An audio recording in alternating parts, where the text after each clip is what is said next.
ಆಮೇಲೆ ನಿರೀಕ್ಷೆ ನಾಳೆಯಿಂದಾದ್ರೂ ಇವರು ಬರ್ಬೋದು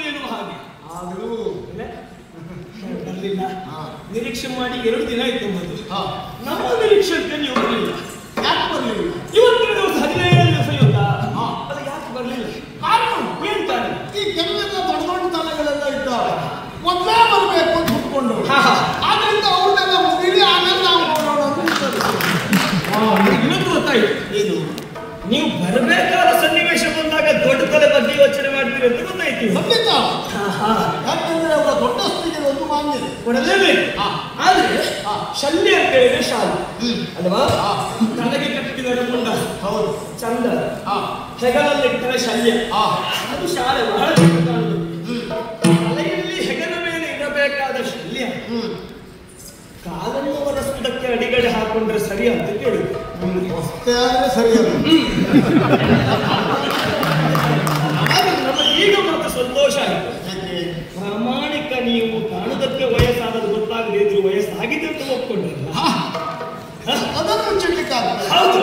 ಮತ್ತೆ ನಾವು ಅದನ್ನು ತೋರ್ಪಡಿಸಿಕೊಳ್ಳುವುದಿಲ್ಲ ಎಂಬುದು ಬೇರೆ. ಅದು ಬೇರೆ ಬೇರೆ. ನೀವು ವಯಸ್ಸಾದದ್ದು ಗೊತ್ತಾಗುದಿಲ್ಲ ನಿಮಗೆ. ಮಥನ ರೂಪ ಅಷ್ಟು ಚಂದ. ಮನ್ಮಥನನ್ನ ಬಿಟ್ರೆ ಆ ರೂಪದಲ್ಲಿ ಮತ್ತೊಂದು ರೂಪ ತಿಳಿದ್ರೆ ನೀವು ನೋಡಿ ಅಷ್ಟು ಚಂದ ಇದ್ದೀರಿ. ಆದ್ರೆ ನೀವು ಸೇನಾಧಿಪತ್ಯವನ್ನು ವಹಿಸಿಕೊಂಡು ಬರ್ತೀರಿ, ಕುರುಕ್ಷೇತ್ರದ ರಣಾಂಗಣಕ್ಕೆ ನೀವು ಹಾಗೆ ಭಾವಿಸಿದ್ದೀರಿ. ಆದ್ರೆ ಸೇನಾಧಿಪತ್ಯವನ್ನು ಮಾಡಲಿಲ್ಲ, ಬದಲಾಗಿ ಸೂತ ಕಾರ್ಯವನ್ನ ಕೈಗೆತ್ತಿಕೊಂಡು ಬಂದವರಿದ್ದೀರಿ. ಸಾರಥ್ಯ ಸ್ಥಾನವನ್ನು ತುಂಬಿಸುವುದಕ್ಕೆ ನೀವು ಬಂದವರಿದ್ದೀರಿ. ನಿಜ. ಸಾರಥ್ಯ ಸ್ಥಾನ ತುಂಬಿಸುವುದಕ್ಕೆ ಬಂದದ್ದು ಆಕ್ಷೇಪ ಅಲ್ಲ ನಮ್ಮದು. ಮತ್ತೆ ಬಂದದ್ದು ಯಾರಿಗೆ ಸಾರಥ್ಯ ಆಗಿ ಎನ್ನುವುದು ಬೇಕು. ಇವತ್ತಿನ ದಿವಸ ನೀವು ಹೀನ ವೃತ್ತಿಯಾದ ಸಾರಥ್ಯ ತನ ಹೀನ ಅಂತಲ್ಲ, ನೀವು ಮಾಡುವ ಸಾರಥ್ಯ ಹೀನ. ಯಾಕೆ? ನೀವು ಸಾರಥ್ಯ ಮಾಡುತ್ತಿರುವುದು, ಸೂತತ್ವವನ್ನು ನಡೆಸುವುದು ಸೂತನ ಮಗನಿಗೆ. ಅಂತೂ ಇಲ್ಲಿಯೂ ಜಾಗ್ರತೆ ಮಾಡಿದ್ದೀರಿ ಎನ್ನುವ ಅರ್ಥ. ನೀವು ಯಾಕೆಂದ್ರೆ ಈ ಸಾರಥ್ಯತನ ಎನ್ನುವುದೇ ಹೀನ ವೃತ್ತಿ ಅಂತ ಹೇಳಿದ್ರೆ ಮುಖ ಮೇಲ್ ಮಾಡುವುದು ಹಾಗಾದ್ರೆ ನೀವು ಎದುರು ಬಂದಾಗ ನಾವು ಬಹಳ ಜಾಗ್ರತೆಯಲ್ಲೇ ಮಾತಾಡ್ತೀವಿ. ನಿಮ್ಮ ಅಭ್ಯಾಸ ನಮ್ಗೆ ಸರಿ ಗೊತ್ತುಂಟು. ಎದುರಿದ್ದವರು ಏನು ತಪ್ಪಿ ಹೇಳ್ತಾರೋ ಅದನ್ನೇ ಹಿಡ್ಕೊಂಡು ನೀವು ಮತ್ತೆ ನಾವು ಹೇಳಬೇಕಾದದ್ದಕ್ಕೆಲ್ಲ ಬಹಳ ತಲೆ ಕೆಡಿಸ್ಕೊಳ್ಳುವುದಿಲ್ಲ.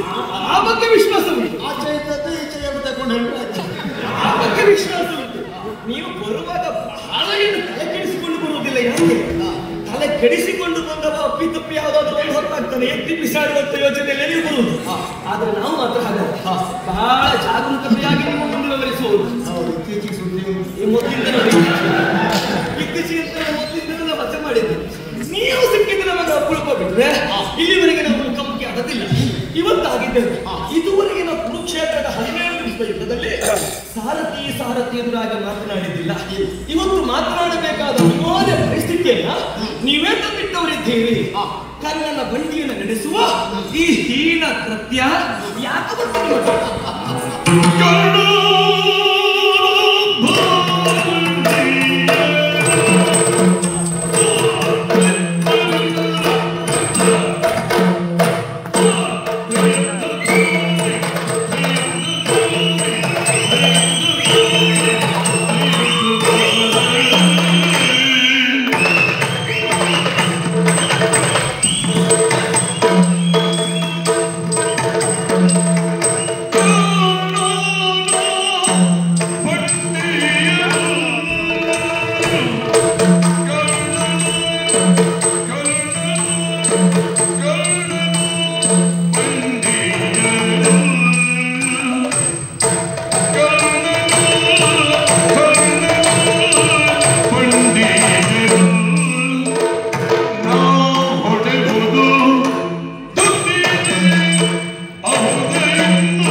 ಸೇನೆಯಲ್ಲಿ ಇದ್ದದ್ದಕ್ಕೆ ಸಾರ್ಥಕ ಆಯ್ತು ನೋಡಿ. ಈ ವಯಸ್ಸಿನ ಗೌರವನ ಜಾಪನ್ನು ಬಿಟ್ಟಿಲ್ಲ, ಅದು ಸಂತೋಷ ಆಗುದು ನಮಗೆ. ಯಾಕೆ ಕೇಳಿ, ಯಾಕೆ ನಮ್ಮ ಮೂಲ ಬಂಡವಾಳವೇ ಅದಾದ್ರಿಂದ ಅದನ್ನು ಬಿಟ್ಟು ವ್ಯವಹಾರ ಇಲ್ಲ. ಬೇರೆ ಎಲ್ಲ ಹೊಸ ಸೇರ್ಪಡೆ ಮಾಡುವುದಷ್ಟೇ ಮಾಡಬೇಕು, ಆದ್ರೆ ಅಷ್ಟೇ ಬಿಡಬಾರ್ದು. ಮತ್ತೆ ಎಲ್ಲ ದಿವಸವೂ ಅಷ್ಟೇ ಬೇಕು ಅಂತಲ್ಲ. ಸಂದರ್ಭ, ವ್ಯಕ್ತಿ, ಕ್ಷೇತ್ರ, ಆಮೇಲೆ ಪ್ರತಿಕ್ರಿಯೆ, ಇದನ್ನ ಗಮನಿಸಿ ನಮ್ಮ ವ್ಯವಹಾರ. ಹಾಗಿದ್ದರೆ ಮಾತ್ರ ಬೆಳವಣಿಗೆಯಲ್ಲಿ ನಾವು ಎಷ್ಟು ಎತ್ತರಕ್ಕೆ ಬೇಕಾದ್ರೂ ಈ ದಿವಸ ಬಹಳ ಜಾಗೃತನಾಗಿ ವ್ಯವಹರಿಸ್ತಾ ಇದ್ದೇನೆ. ಯಾಕೆ? ಎದುರುಗಡೆ ಇದ್ದವ ಅಷ್ಟೇ ಅಪಾಯದವ ಎನ್ನುವುದು ನನಗೆ ಗೊತ್ತಿದ್ದಂತೆ. ನಿನ್ನ ಕುರಿತಾಗಿ ನಾವು ಕೇಳದೇ ಇದ್ದವರೇನಲ್ಲ, ತಿಳಿಯದೇ ಇದ್ದವರೇನಲ್ಲ. ರಣಕ್ಷೇತ್ರದಲ್ಲಿ ಪರಸ್ಪರರ ಮುಖಾಮುಖಿ ಎನ್ನುವುದು ಪ್ರಥಮ ಆಗಿರಬಹುದು. ಬಿಟ್ಟರೆ ವಿಷಯ ಸಂಗ್ರಹಣೆಗೆ ನನ್ನದ್ದು ನಿಮಗೆ ಹೊಸತಲ್ಲ, ಅಲ್ಲ ನಿಮ್ಮ ವಿಷಯ ನನಗೆ ಹೊಸತಲ್ಲ. ಆದರೆ ಬಹಳ ವಿಶೇಷವಾದಂತಹ ಸಂದರ್ಭ ಇದು. ಯಾಕೆ ಕೇಳಿದರೆ, ಸಾರಥಿಗಳು ಭಯದ ಸಂಭಾಷಣೆ ಇದುವರೆಗೆ ಆಗಲಿಲ್ಲ. ಕುರುಕ್ಷೇತ್ರದ ಯುದ್ಧ ನಡೆಯುವುದಕ್ಕೆ ಪ್ರಾರಂಭವಾಗಿ ದಿನಗಳು 17. ಇಲ್ಲಿಯವರೆಗೆ ಭೀಷ್ಮಾಚಾರ್ಯರು, ದ್ರೋಣಾಚಾರ್ಯರು ಆಗಮಿಸಿದ್ದಾರೆ, ಹೋರಾಟವನ್ನು ನಡೆಸಿದ್ದಾರೆ.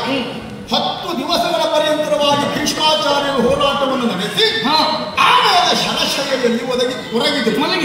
ಆಲೋಚನೆ ಮಾಡಿ ಹೇಳಿ, ಬಹುಶಃ 10 ದಿವಸ ಯುದ್ಧ ಮಾಡಿದ ಭೀಷ್ಮಾಚಾರ್ಯರಿಗೂ ಅವರ ರಥದ ಸಾರಥಿ ಯಾರು ಅಂತ ಕೇಳಿದ್ರೆ ಪಕ್ಕನೆ ಉತ್ತರ ಕೊಡ್ಲಿಕ್ಕೆ ಕಷ್ಟ ಆಗಬಹುದು. ಯಾಕಂದ್ರೆ ಸಾರಥಿಗೆ ಮಹತ್ವ ಬಂದದ್ದಿಲ್ವೇ ಇಲ್ವೇ, ಅಲ್ಲೇನಿದ್ದರೂ ಸೇನಾಧಿಪತಿಗೆ ಮಹತ್ವ. ಆದ್ದರಿಂದಲೇ ಅಂತಹ ಮಹತ್ವ ಎನ್ನುವುದು ಆ ದಿವಸ ಬರಲಿಲ್ಲ. ಈಗ ಹಾಗಲ್ಲ, ಆ ಕಡೆಯಲ್ಲಿ ನರನ ಸಾರಥಿಯಾಗಿ ನೀವು, ಕನ್ನನಿಗೆ ಸಾರಥಿಯಾಗಿ ನಾನು. ಭೀಷ್ಮಾಚಾರ್ಯರು ರಣಕ್ಷೇತ್ರದಲ್ಲಿ ಕನ್ನ ಸಾರಥಿಯ ನೆನಪು ಮಾಡದೇ ಇದ್ರು ಸರ್ವರ ಮುಂಭಾಗದಲ್ಲಿ ಹೇಳಿದ್ದಾರಂತೆ, ಸೂತನ ಬಲಮೇಡು ಪಾತ್ರರನ್ನ ದಾಟಿಸುವುದು ಕಷ್ಟ ಹೇಳಿದ್ದಾರೆ. ಸೂತನೊಬ್ಬ ರಣಕೌಶಲ್ಯವನ್ನು ಹೊಂದಿದವನಾದ್ದರಿಂದ ಹೇಗೆ ಬೇಕು ಹಾಗೆ ರಥವನ್ನ ನಡೆಸುವುದರ ಮುಖೇನ ನಾ ಪ್ರಯೋಗಿಸಿದ ಒಂದು ಪಾರ್ಥನಿಗೆ ತಾಗದೇ ಇದ್ದ ಹಾಗೆ ರಥವನ್ನು ನಡೆಸುತ್ತಾ ಇದ್ದಾನೆ ಎನ್ನುವಾಗ ಬೆಕ್ಕಸ ನನಗಾಗಿ ಆಮೇಲೆ ಮಾಡಿದ್ದಾರೆ ಅಂತ ಗೊತ್ತಿದೆ. ಗೊತ್ತಪ್ಪ. ಅದಕ್ಕಿಂತಲೂ ಭೀಷ್ಮಾಚಾರ್ಯರು ಕರ್ಣನನ್ನ ನಿರಾಕರಿಸಿದರು, ಮಾತ್ರ ಅಲ್ಲ ತಿರಸ್ಕರಿಸಿದರು. ಅರ್ಧನಟಿಕೆ ಇರುವಾಗ ಕೆಲವು ಬಾರಿ ಹಾಗೆ ಅವ ಯಾರು ಎನ್ನುವುದು ಪ್ರಧಾನ ಅಲ್ಲ. ಈ ದೊಡ್ಡವರನ್ನು ಆಕ್ಷೇಪಿಸುವುದಕ್ಕೆ ಪ್ರಾರಂಭ ಮಾಡಿದ್ನು, ಅವನ ತೇಜೋವಧೆ ದೊಡ್ಡವರು ಮಾಡದೆ ಬಿಡುವುದೇ ಇಲ್ಲ. ಒಂದು ಅವನ ಜೊತೆ ನಾವು ಬರುವುದಿಲ್ಲ ಅಂತ ಹೇಳ್ತಾರೆ, ಅದಲ್ಲದೆ ಇದ್ರೆ ಅವನ ಇದ್ದರೆ ನಾವು ಬರುವುದಿಲ್ಲ ಅಂತ ಹೇಳ್ತಾರೆ. ಹೀಗಿರ್ಬೇಕು. ಅಲ್ಲದೆ ಇದ್ರೆ ಏನಾದರೂ ಪ್ರಯತ್ನ ಮಾಡಿ ಮುಖಂಡರನ್ನಾದ್ರೂ ಹಿಡಿದು ಆ ದಿವಸ ಮಟ್ಟಿಗೆ ಅವ್ರು ಬರದೇ ಇದ್ದಷ್ಟು ಮಾಡ್ಕೊಳ್ತಾರೆ. ಅದಕ್ಕೆ ಕಾರಣ ಹೀಗಿರಬಹುದು. ಹೇಗೆ? ದೊಡ್ಡವರ ಮುಂದೆ ಸಣ್ಣವರಾಗಿ ವ್ಯವಹರಿಸಬೇಕಾದ ಪರಿಜ್ಞಾನ ಅವರಿಗೆ ಇಲ್ಲದೇ ಇರುವುದರಿಂದ ಮತ್ತೆ ಯಾಕೆ ಸುಮ್ಮನೆ ಕೆಸರೆಗೊಂದು ಕಲ್ಲಾಕಿ ನಮ್ಮ ಶುಭ್ರವಸರವನ್ನು ಕೊಲೆ ಮಾಡಿಕೊಳ್ಳುವುದಿರುವ ಕಾರಣಕ್ಕಾಗಿ ದೂರ ಇದ್ದರೂ ಇರಬಹುದು. ವಸ್ತುಸ್ಥಿತಿಯನ್ನು ಮನಗಂಡು ವಿರೋಧಿಸುವುದಕ್ಕೆ ದೊಡ್ಡವ ಸಣ್ಣವ ಎನ್ನುವ ಭೇದ ಇಲ್ಲ. ಹಾಗಂತ ಗೌರವ ಬಿಡುವುದಕ್ಕಾಗುದಿಲ್ಲ. ವಿಷಯ ಪ್ರತಿಪಾದನೆಯಲ್ಲಿ ಸಾಮರ್ಥ್ಯ ಉಂಟು ಅಂತಾದ್ರೆ ಯಾರು ಯಾರನ್ನು ಆಕ್ಷೇಪಿಸಬಹುದು. ಆ ಸಾಮರ್ಥ್ಯವೇ ಖಂಡಿತ. ಈಗ ನೀವು ಆಕ್ಷೇಪಿಸುವುದು ಆಧಾರರಹಿತವಾದದ್ದು, ಏನು ಪ್ರಯೋಜನ ಇಲ್ಲದೆ ಇದ್ದದ್ದು. ಅವನ ಈಗ ಏವಯ್ಯ ಶಲ್ಯ ರೂಪ, ನಿನ್ನ ಅಂಗ ಇದು ಏವಯ್ಯ ಮದನ ರೂಪ. ನನ್ನಂಥ ವಯಸ್ಸಾದವನನ್ನು ಮದನ ರೂಪ ಎನ್ನುವುದಾಗಿ ಕರೆಯುವವ ಯಾರು ಕೇಳಿದ್ರೆ ಮದನ ಪಿತ. ಹೌದು, ಇದು ವಿಡಂಬನೆ ಅಲ್ಲದೆ ಇನ್ನೇನು. ನೀನು ನನ್ನ ಸೌಂದರ್ಯವನ್ನು ನೋಡಿ ಹೊಗಳಿದ್ದೆ ಅಲ್ಲ, ಮತ್ತೆ ನನ್ನ ಸೌಂದರ್ಯದ ಕುರಿತಾಗಿ ಒಂದು ರೀತಿಯ ಹಾಸ್ಯ ಮಾಡಿದ್ದು ಎನ್ನುವುದನ್ನ ತಿಳಿಯದೇ ಇದ್ದವರೇನು ಶಲ್ಯ ಭೂಪತಿ ಅಲ್ಲ. ನೀನು ಮಾಡಿದ ಕೆಲಸ ಹೇಗಾಯಿತು? ಗಾಜಿನ ಮನೆಯಲ್ಲಿ ನಿಂತುಕೊಂಡು ಹುಲ್ಲಿನ ಮನೆಯಲ್ಲಿ ಇರುವವರ ಮೇಲೆ ಕಲ್ಲು ಎಸೆದ ಹಾಗಾಯಿತು. ನಮ್ಮ ಕಾಲಗುಣದಲ್ಲಿ ಕೊಳತು ಬಿದ್ದಿರುವಂತಹ ಕುಂಬಳಕಾಯಿಯನ್ನು ನೋಡದೆ ಎದುರುಗಡೆ ಇದ್ದವನ ಸಾಸಿವೆ ಕಾಳು ಕೊಳತದ್ದನ್ನು ಎತ್ತಿ ತೋರಿಸಿದ ಹಾಗಾಯಿತು. ನಮಗೊಂದು ಅಭ್ಯಾಸ ಏನು, ನಾವು ಹಾಳಾದ್ರೂ ತೊಂದರೆ ಇಲ್ಲ, ಎದುರಿದ್ದವರು ಒಳ್ಳೆದಾಗಿ ಎನ್ನುವ ಕಾರಣಕ್ಕಾಗಿ ಅವರ ಕಡೆ ಎತ್ತುವ ಪ್ರಯತ್ನ ಕೊಡು. ಹಾಗಂತ ಇಷ್ಟುವರೆಗೆ ನೀ ಹಾಳು ಮಾಡ್ಕೊಂಡು ಯಾರನ್ನು ಒಳ್ಳೇದು ಮಾಡಿದ್ ನಾವೆಲ್ಲೂ ಕೇಳಿ. ಹಾಗಾದ್ರೆ ಯೋಚನೆ ಮಾಡಿ, ನಾ ಹಾಳಾಗಿಲ್ಲ ಎನ್ನುವುದು ಸತ್ಯಲ್ಲ, ನಮ್ಮಲ್ಲಿ ಏನು ಕೊಡಿಲಿಲ್ಲ ಅಂತ. ಮತ್ತೆ ಒಬ್ಬನ ವಿಷಯವನ್ನು ನಾವು ಆಕ್ಷೇಪಿಸಬೇಕು ಅಂತಾದ್ರೆ ನಮ್ಮಲ್ಲಿ ನೈತಿಕವಾಗಿ ಎಲ್ಲವೂ ಪರಿಪೂರ್ಣವಾಗಿರಬೇಕು. ಅದು ನಿನ್ನಲ್ಲಿ ಉಂಟು ಅಂತ ಕೇಳಿದ್ರಿ. ಕೇವಲ ಕನ್ನಡ ಮಂಡಿಯನ್ನು ನಾನು ನಡೆಸುತ್ತಾ ಇರುವುದೇ ಹೀನ ಕಾರ್ಯ, ಇದು ನಿಮ್ಮಂತವರಿಗೆ ಸರಿಯಾದದಲ್ಲ ಅಂತ ಹೇಳ್ತಾ ಇದೆಯಲ್ಲ. ಹೇಳುವ ನಿನಗೆ ನೈತಿಕತೆ ಉಂಟಾ? ನಾನು ಒಬ್ಬ ಭೂಪಾಲ, ನೀನು ಹಾಗಲ್ಲ, ನೀನು ಗೋಪಾಲ. ಗೋಪಾಲನಾಗಿರುವಂತಹ ನೀನು ಕೇವಲ ಗೋಪಾಲನ ಕೇಳಿದ್ರೆ ಅದು ಅಲ್ಲ, ಈ ಲೋಕವನ್ನೇ ಪರಿಪಾಲಿಸುವ ಎನ್ನುವುದಾಗಿ ನಿನ್ನನ್ನೆಲ್ಲ ಕೊಂಡಾಡುವುದು. ದೇವೇಂದ್ರನೇ ಗೋವಿಂದರಾಜ ಪಟ್ಟಾಭಿಷೇಕ ಮಾಡಿದ್ದಾನೆ. ಹೌದಲ್ಲ? ಗಿರಿ ಪೂಜೆಯ ಪ್ರಕರಣ ನಾವೆಲ್ಲ ಒಂದು ಸೀಮಿತವಾದಂತಹ ಪ್ರದೇಶಕ್ಕಷ್ಟೇ ಭೂಪಾಲ. ಈ ಲೋಕವನ್ನೇ ಭೂತಳವನ್ನೇ ಪಾಲಿಸುವ ಯಾರು ಕೇಳಿದ್ರೆ ನೀನು. ನಿನ್ನಂತಹ ಒಬ್ಬ ಶ್ರೇಷ್ಠ ವ್ಯಕ್ತಿ, ನಿನ್ನಂತಹ ಒಬ್ಬ ಹಿರಿದಾದಂತಹ ಸ್ಥಾನಾಪನ್ನ ವ್ಯಕ್ತಿ ನರನ ರಥವನ್ನು ನಡೆಸುವುದು ಇದು ಸರಿಗ? ಕರ್ಣನ ರಥವನ್ನು ನಾನು ನಡೆಸುವುದು ತಪ್ಪೇ ಹೌದು ಅಂತಾದ್ರೆ, ಹೀನವಂತೆ ಹೌದು ಅಂತಾದ್ರೆ, ಕೇವಲ ನರನಾಗಿರುವಂತಹ ಅರ್ಜುನನ ರಥದಲ್ಲಿ ಸಾರಥ್ಯವನ್ನ ನೀನು ಕೈಗೊಳ್ಳುವುದು ನಿನ್ನ ವ್ಯಕ್ತಿತ್ವಕ್ಕೂ ಇದು ಭೂಷಣ ಅಲ್ಲವೇ ಅಲ್ಲ. ಹಾಗೆ ಮಾಡಿದೆ ಅಂತಾದ್ರೆ ನೀನು ವ್ಯಕ್ತಿತ್ವವನ್ನು ಕಡಿಮೆ ಮಾಡಿಕೊಂಡ ಹಾಗೆ ನನ್ನ ಅವಗುಣಗಳನ್ನ ಶೋಧಿಸುವ ನಿನಗೆ ತಾನು ಮಾಡಿದ್ದು ಕೀಳು ಮಟ್ಟದ ಕಾರ್ಯ ಎನ್ನುವುದರ ಅರಿವು ಯಾಕಾಗಲಿಲ್ಲ ಅಂತ ಕೇಳುವುದು. ನಾನು ಅದಕ್ಕೆ ಯಾಕೆ ಅರಿವು ಮಾಡಿಕೊಳ್ಳಿಲ್ಲ ಅಂತ ಹೇಳಿದೆ. ನಮಗೂ ನಿಮಗೂ ಹೋಲಿಕೆ ಮಾಡುವ ಪ್ರಕಾರ ನೀವು ಬಂದ ಮಾರ್ಗ ಸರಿ ಯಾಕೆ ಸರಿ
Hey,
ಒಮ್ಮೊಮ್ಮೆ ಕೆಲವರಿಗೆ ಕೆಲವರು ಸಾರಥ್ಯ ಮಾಡುವುದು ಒಪ್ಪದೇ ಇದ್ದಾಗ ಕೆಲವರನ್ನು ಏರಿಸುವ ಗಾಳಿ ಹಾಕುವುದೇ ಗಾಳಿ ಹಾಕುವುದೇ ಹೌದು ಅಂತಂದ್ರೆ ಆ ಗಾಳಿ ಆಚೆ ಗೊತ್ತಾಗ್ತದೆ.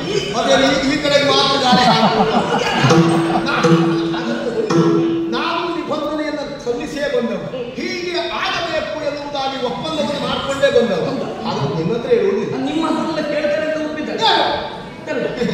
ನಿನ್ನ ಮಾತು ಹೇಗಾದ್ರೂ ನಮ್ಮ ಬಾಯಿ ಬಿಡಿಸಬೇಕು ಅಂತಂದ್ರೆ ನೀನ್ ಹೇಗೆ ನಿಬಂಧನೆಯನ್ನು ಹೇಳಿ ಬಂದಿದ್ದೀಯ, ನಾವು ಹೀಗೆ ಆಗಬೇಕು, ನಾವಿದ್ದಷ್ಟೊಂದು ಹಾಗೆ ಆಗಬೇಕು. ಮತ್ತೆ ಇವತ್ತು ಬೆಳಿಗ್ಗೆ ಗಲಾಟೆ ಮಾಡಿಕೊಡುತ್ತೇನೆ, ನೀವು ಸ್ವಲ್ಪ ಸುಮ್ಮನೆ ಇತ್ತೀಚೆಗೆ ಹಾಗೊಂದು ಆಗಿದೆ. ನಾವು ದೊಡ್ಡ ಮಾತಾಡಿದ್ರು ಅದನ್ನು ಗಲಾಟೆ ಅಂತ ಹೇಳುವುದು ಅಂತ ನಿಜವಾಗಿ ಗಲಾಟೆ ಏನು ಮಾಡ್ಲಿಕ್ಕೆ ಮಾಡ್ಕೊಂಡು ನಮ್ಮ ಸ್ವರವೇ ತಾರಕದ ಸ್ವರ ಅದು. ಹಾಗಾಗಿ ಅದು ಗಲಾಟೆಯನ್ನು ಜನಬಿಂಬಿತ ಆಡೋದಕ್ಕೆ ನಿಜವಾದ ಗಲಾಟೆ ಅಲ್ಲ, ಅದನ್ನು ಮುಗಿದಾದಂತಹ ಕಥೆ. ಹಾಗಂತ ನಾವಿಲ್ಲಿಗೆ ಬರುವಾಗ ಕೌರವನಿಗೆ ಮೊದಲಾಗಿಯೇ ಕಷ್ಟಪಡೆ ಮಾಡಿದ್ದೇವೆ. ಕರ್ಣನ ಸಾರಥ್ಯವನ್ನು ಕೈಗೊಳ್ಳುವುದಕ್ಕೆ ತೊಂದರೆ ಇಲ್ಲ, ಯಾವುದೇ ಸಂದರ್ಭದಲ್ಲಿಯೂ ಕರ್ಣ ನನ್ನ ಮಾತಿನಂತೆ ನಡೆಯಬೇಕು, ನಡೆಯತಕ್ಕದ್ದು. ಇಲ್ಲದಿದ್ದರೆ ಎಲ್ಲಿಯಾದರೂ ನನ್ನ ಮಾತನ್ನ ಕರ್ಣ ವಿರೋಧಿಸಿದಂತಾದ್ರೆ ಆ ಕ್ಷಣಕ್ಕೆ ಚಮ್ಮಟಿಕೆಯನ್ನು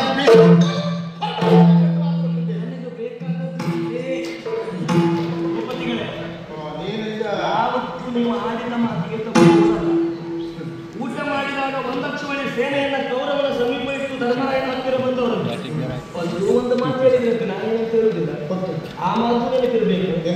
ಇವತ್ತು ಮಕ್ಕಳಾಡಿದ ಮಾತು ನೆನಪಿರ್ಬೇಕು. ಮತ್ತೆ ಇಲ್ಲಿ ಈ ರಣಕ್ಷೇತ್ರದಲ್ಲಿ ಮಾತಿಗೆ ತಪ್ಪುವುದು, ಮೋಸ ಮಾಡುವುದು, ಇದಕ್ಕೆಲ್ಲ ಯಾರ ಗುರು ಎಂದು ನಿಮಗೂ ಗೊತ್ತಿರಬಹುದು.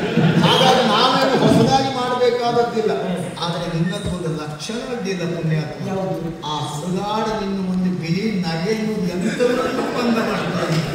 ನಾನು ನಿಜವಾಗಿ ಈ ಗುಟ್ಟನ್ನು ಹೇಳಬಾರ್ದು ಅಂತ ಕಾದುಕೊಂಡಿದ್ದವ, ನನ್ನಂಥವ್ರ ಬಾಯಿ ಬಿಡಿಸಿಬಿಟ್ಟಿಯಲ್ಲ ನನ್ನ ಒಂದು ಸಂದರ್ಭಗಳು ಹಾಗೆ ಎದುರಿದ್ದವರು ತಿನ್ನಬೇಕಾದನ್ನು ತಿನ್ನದಿದ್ದಾಗ ನಮಗೆ ಕೆಂಪಾಗಿರ್ತದೆ.